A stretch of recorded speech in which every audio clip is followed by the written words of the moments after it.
Riyal kali 3.150 berapa hari? 60 hari. Kaya mendadak kita nih. Iyalah, kerjanya apa? Ngasih nasi jamaah haji.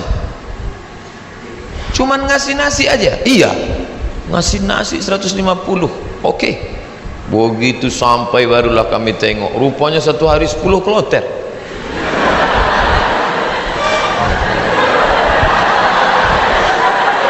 Satu kloter 400, 10 kloter 4.000 orang yang mau dikasih. Saya ngasih nasi kotak. Tugas saya nasi kotak. Kawan saya yang satu nih, yang sekarang di Jakarta itu bagian ngasih jeruk. Asal yang jamaah haji itu nenek-nenek dikasihnya 1, yang anak gadis dikasihnya 5. Jadi setelah jam istirahat saya bilang, ente zolim, saya bilang. Ini yang kita kasih ini bukan jeruk kita, ini punya umat. Nanti di akhirat kita akan dituntut di padang mahsyar. Kok ente kasih buktu 1 yang itu 5? Nenek itu kita kasih jeruk 1, memang tak tekunyahnya lagi gitu. Nenek gadis ini kita kasih. Jadi kalau cerita sama Ustadz itu ada saja dalilnya.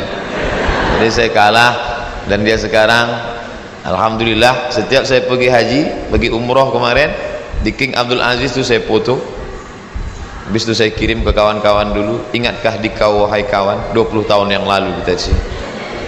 20 tahun yang lalu kita di sini bekerja, inilah setiap melihat kemah-kemah, setiap melihat atap ini terkenang kalian. Aku masih ingat kalian dulu yang membagi jeruk, nenek-nenek 1, anak gadis 5. Dibalasnya kiki. Bagian masalah.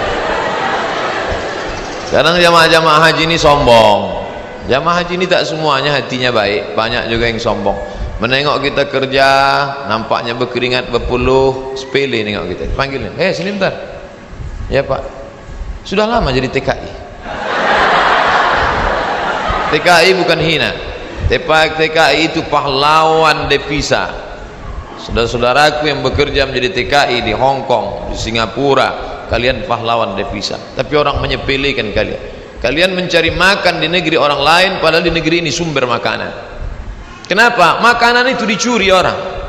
Akhirnya kita susah, mahasiswa susah, pekerja susah, istri meninggalkan suami yang dalam keadaan sakit menjaga anak untuk mencari nafkah. Disepelekan. Sudah lama jadi TKI. Kami ini mahasiswa Pak. Di mana kalian belajar? Di Kairo. Asal dari mana? Riau. Memangnya tak ada universitas di Riau? Ada Pak, cuman 1 semester 5 juta. Sidang tertutup 10, sidang terbuka 15, buka tutup 25. Tak ada duit. Maka kami belajar jauh-jauh. Selesai S1 pulang saya ke rumah. Haji Abdul Somad LC titelnya, lagi cemas. Ke bawah tak berakar, ke atas tak berpucuk. Tak tahu apa mau dibuat. Pulang ke rumah menengok kebun sawit ada di rumah. Banyak Pak Ustaz? Tak banyak, cukuplah untuk 7 keturunan. Kalau tak dijual-jual. Lalu kemudian saya pun pergi ke kebun 2-3 hari, seminggu 2 minggu. Kata mak saya, Mat, kau pergilah dari kampung nih. Kenapa? Pokak telingaku dah. Masa kuliah di luar negeri balik ke kebun juga. Akhirnya pergi saya ke Malaysia melanjutkan S2 untuk menyelamatkan telinga mak saya. Ngambil S2. Di mana sekarang Somad? S2.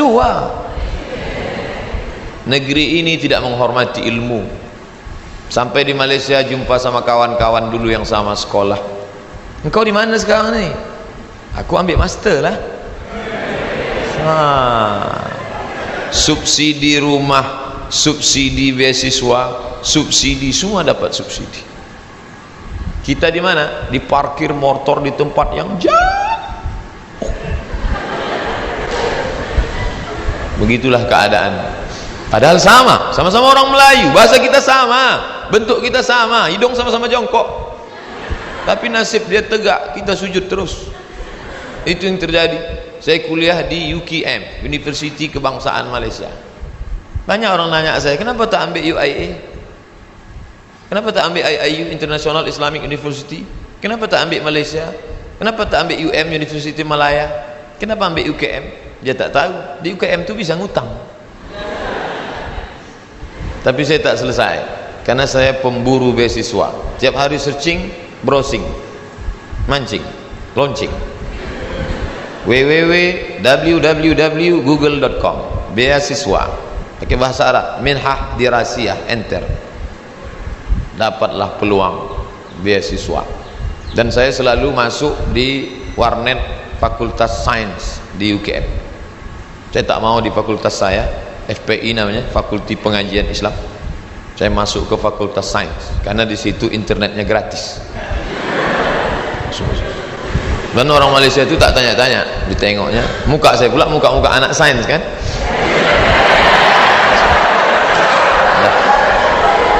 Nah, habis itu dapatlah info, katanya ada satu negara menyediakan beasiswa. Nama lembaga yang memberi beasiswa itu AMCI, singkatan dari Agence Marocaine Coopération Internationale.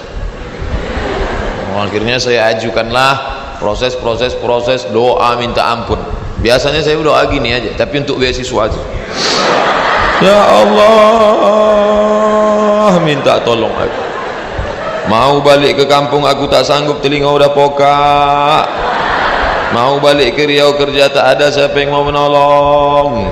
Mau lama di Malaysia ni hutang sudah lagi ni, tolonglah dapat beasiswa. Rupanya orang yang teraniaya itu doanya makbul. Minyak kita dimakan orang, minyak kita disedot orang, kita ini teraniaya. Allah kasihan nengok, ini hambaku, kata malaikat, kasih dia. Diterimalah saya mendapat beasiswa. Sampai kawan-kawan saya heran, ente dapat beasiswa dari mana? Darul Hadis. Nilai ente waktu di Azhar apa? Good, excellent, very good, good, gagal. Nilai saya good dan saya diterima. Tidak ada sejarah orang asing diterima di Darul Hadis dengan nilai good, semua mesti very good. Tapi saya diterima. Allah tahu, Allah kasihan. Ini wajah penuh dengan penderitaan. Akhirnya saya diterima di situ dan saya pun belajar dengan penuh suka duka dan dipatok 24 bulan mesti selesai. Nama titelnya DESE, Diplôme étudiant, Diplôme études supérieures approfondies. Tapi tak saya tulis itu karena titel itu Diplôme études supérieures approfondies, desa, kampung. Akhirnya saya tetap pakai yang Inggris punya, LCMA. Walaupun banyak yang nanya, apa LCMA itu Pak Ustaz? Lagi cemas menghadapi apa-apa dan ama-ama. LC itu diambil dari bahasa Inggris, licence. Diambil dari bahasa Perancis, liaison, artinya ijazah. Orang ini sudah punya ijazah, ajaza yujizu ijazah, dia boleh mengajar. MA itu sebetulnya bukan titel saya, daripada ditulis DESA, tapi DSK PNS ditulis DESA karena waktu mendaftar dulu dikatakan tulis menurut titel negara asli, Diplôme études supérieures approfondies. Lalu kemudian saya pun pulang membawa 2 ijazah, LC di kiri, MA di kanan. Ada orang memanggil, sinilah ngajar ke kampus kami? Tak ada. Ada orang mengangkat, karena ente sudah pontang-panting, tunggang langgang, lintang pukang, maka kami angkat menjadi PNS? Tak ada. Malah kehadiran kita dianggap sebagai ancaman, kita disepelekan, kita diremehkan. Perjuangan panjang, mau pergi kemana lagi? Tetaplah tinggal di sini. Akhirnya kabar itu datang juga, Riau Pos, beritanya kecil 2 jari, penerimaan dosen 30 orang. Datang saya membawa map ke lantai 3. Assalamualaikum. Waalaikumsalam. Kuat salamnya, semangat kan? Bu, katanya ada penerimaan dosen di sini ya? Ya, saya mau melamar jadi dosen.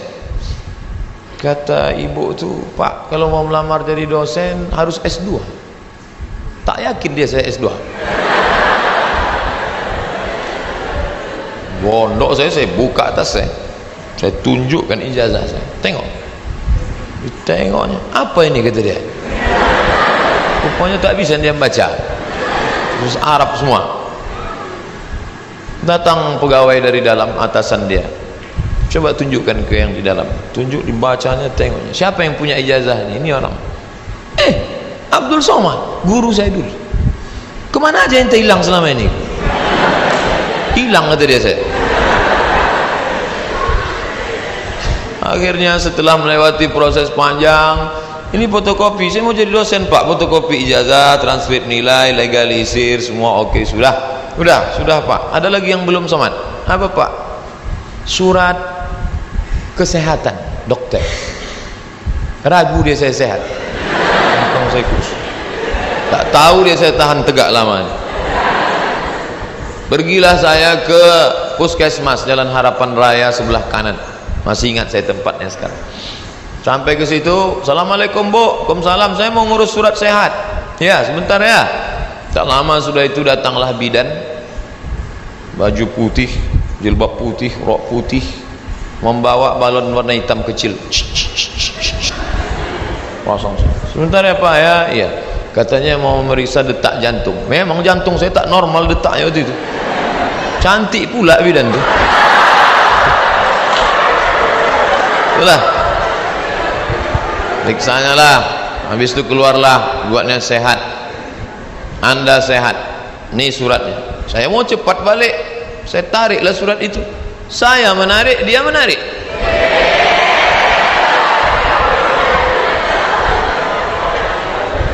Saya tak paham apa maksudnya ini. Wani piro. Kami kuliah 4 tahun di Mesir, semua gratis, asrama gratis, uang saku dikasih tiap bulan, sampai-sampai tiket pulang saya pun gratis.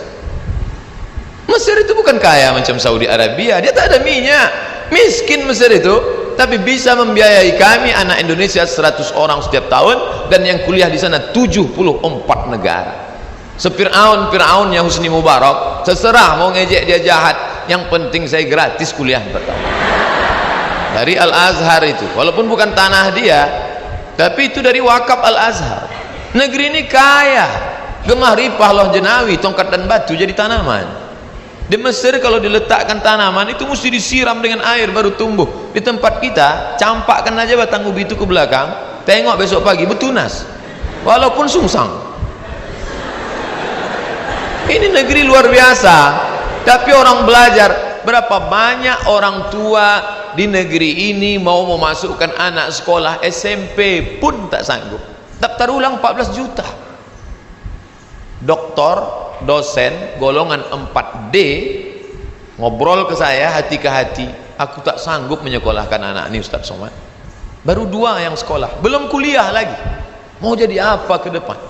Nah, jadi berkaca, Mesir luar biasa dengan Al-Azharnya, dan kami kuliah di situ. Sampai kawan saya ini suka makan cabai, mengunyahnya malas. Cabai itu tendang kiri tendang kanan telan, kiri kanan telan, akhirnya biji cabai itu tak hancur, menumpuk di dalam.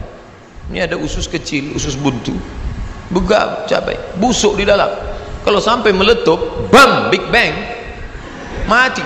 Maka ini mesti dipotong.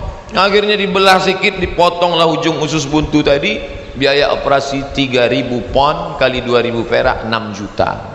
Tak ada duit. Mau nelpon ke Indonesia, krisis moneter, $1 20.000, tak ada duit. Akhirnya keluarkan kartu Al-Azhar. Azhari? Ente Azhari?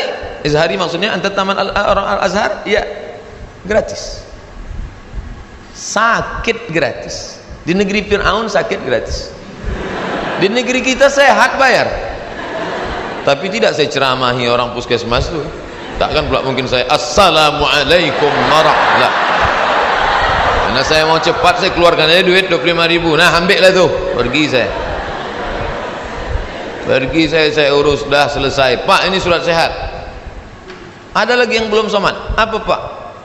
Surat keterangan berkelakuan baik. Astagfirullahaladzim.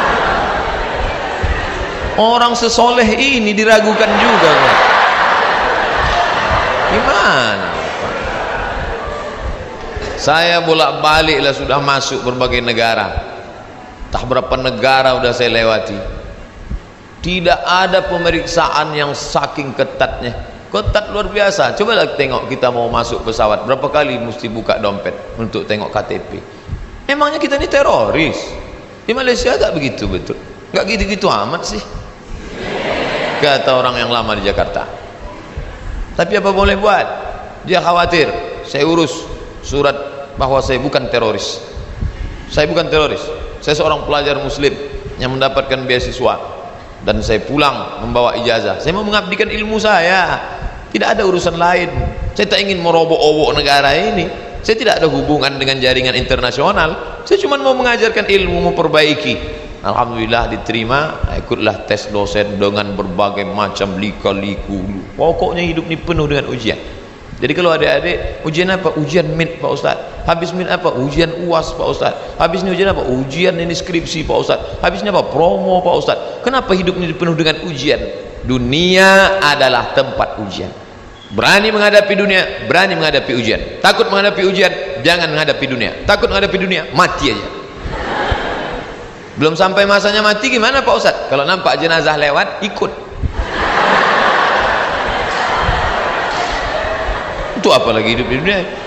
Nah, jadi masalah ujian-ujian kalian ini, ujian kalian belum ada apa-apanya dibandingkan ujian kami dulu yang penuh dengan kesulitan.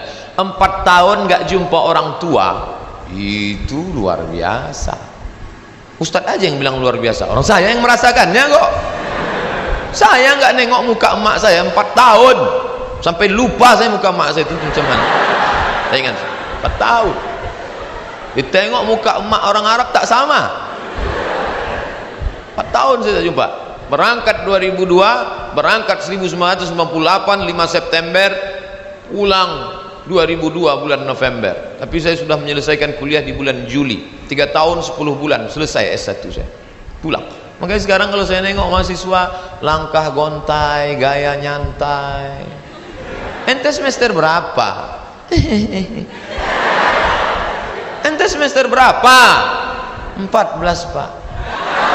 Ilaha illallah. Bagus nih balik kampung, tanam sawit, buka kebun, tanam lele dumbo segala macam. Ngapain ngabis-ngabiskan duit orang tua?